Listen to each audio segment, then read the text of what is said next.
What's good, everyone? It's your boy Nazi with another video for the channel. Welcome back to DMV Sports Zone. Forget the intro on this one. Give myself a couple of seconds to regroup after that disheartening loss, to say the least, against the LA Chargers 20-16.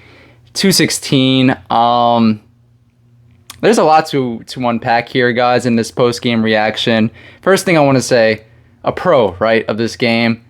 The fans were back, man. Sellout crowd, first time since 2017. You love to see that. And you could hear the fans throughout the game. You could hear "Let's Go Redskins" chants throughout the game as well. That was awesome. That was awesome. Another great thing that we saw in this game. Deandre Carter. This man's showed a lot during the preseason in terms of his kick return and punt return abilities. And he continued the good things into the regular season. And really, as the broadcasters announced on CBS, gave the special teams a spark for the first time in a very long time. And I'm looking forward to seeing Deandre Carter and what he has to bring to the table for the rest of the season. Another good thing from this game, William Jackson III was pretty good in coverage today. Had that very good interception, that I thought clutch interception towards the end of the game. Thought that was going to lead to something, but then Antonio Gibson fumbled inexplicably 5 yards from our goal line, caused the fumble, ultimately led to the Chargers scoring a touchdown. Yeah, and that's when things really started to unravel. I mean, it was a close game throughout. It wasn't a blowout. It was a close game throughout, which you love to see as a fan, right? It doesn't matter if you're a fan of the Washington football team or the LA Chargers. You love to see it. But too many times, Justin Herbert made this defense just look like it didn't really belong. It made it look like it wasn't top 10, top 15, as so many fans love to say. I mean, he was slicing and dicing throughout the game, pretty much, except for a couple drives here and there. Keenan Allen, oh my gosh. For all the people out there who try to compare Terry McLaurin to Keenan Allen, I get it. Terry McLaurin made that insane catch earlier in the game. Insane catch only top 10 receivers can make. I saw that tweet. I agree with you. But Keenan Allen has another level of route running, okay? If we're talking about route running, Keenan Allen showed that on display today. Was sitting in the zone a lot and really finding some space across the field. And Justin Herbert found him, right? And I mean, towards the end of the game, you could really see the defense was just not playing well. It was just not playing well. Justin Herbert was making pinpoint passes, but at the same time, I've been saying this for 3 years, guys. Jon Bostic in coverage. If you put Jon Bostic in coverage, you're asking to get beat. You are asking to get beat. I know Corey might be watching this and always brings up the tackles, the 100-plus tackles that Jon Bostic had last year. He was our leading tackler. He's the captain of the defense now. Jon Bostic, 3 straight years, I've been saying he's a liability on our defense in coverage and is arguably the biggest liability, and he showed that today. Benjamin St-Juste, I mean, he has great potential. A lot of people were comparing him to Richard Sherman in the offseason. I did not forget that. I did not like it, and I did not forget it.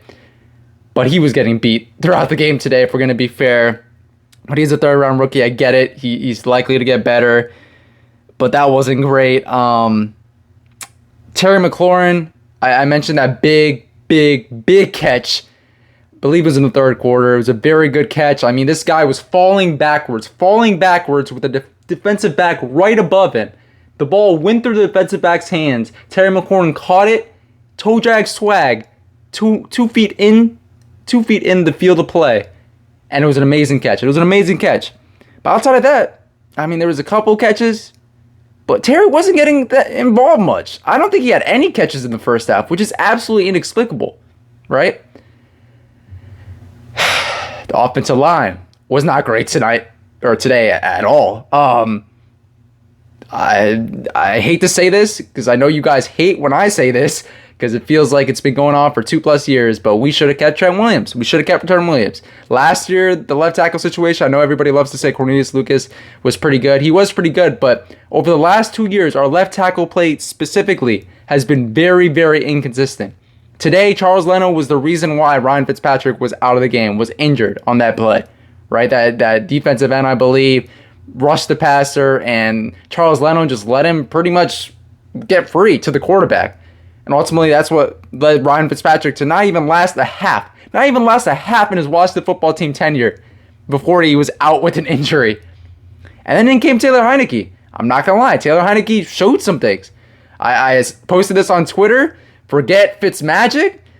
I think Heinicke is the resident magician in town. He was making some great plays throughout the game. He made a Joakim Noah type of push pass, which was absolutely insane. Made some spectacular plays with his feet, although a little bit less so than what we saw last year in the postseason and towards the tail end of the regular season. But Heinicke, no complaints here. And honestly, Heinicke showed me more in that half of play today than Ryan Fitzpatrick has shown in the preseason, in that first half of the Chargers game today. And honestly, I think Heinicke has the edge right now in that quarterback competition, if it even is a competition. And outside of the quarterback competition, or the quarterback situation, I should say, I will say Dustin Hopkins. You know, guys, we've been roasting Dustin Hopkins throughout the preseason, throughout the offseason, whether it be me covering games or Abdullah, another content creator on this channel. But Dustin Hopkins made three straight kicks, pretty solid kicks to start the game. Then missed that 51-yarder, right, which you need to make. You need to make as an NFL kicker. I know it is pretty far, but you need to make as an NFL kicker. But overall, he had a pretty solid day. I'm not going to say he was absolutely spectacular. I'm not going to say he was bad. He had a pretty solid game. You can't really blame him for ultimately costing us the game. We did lose by 4, not by 3. Chase Young, where was he? I know he was causing some pressures, okay? I'm not one of those fans who thinks sacks are everything, okay? He was causing some pressures. He made some tackle for losses towards the end of the game on Austin Eckler. I get it.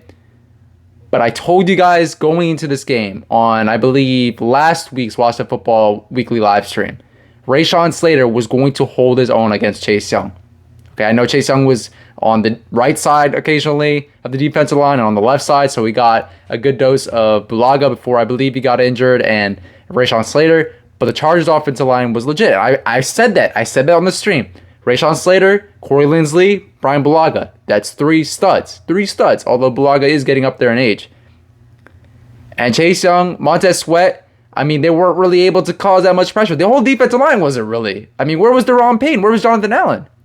You guys know I'm a fan of Jonathan Allen, but he wasn't here today. I'm going to be honest with you guys. That's all I can be on this channel.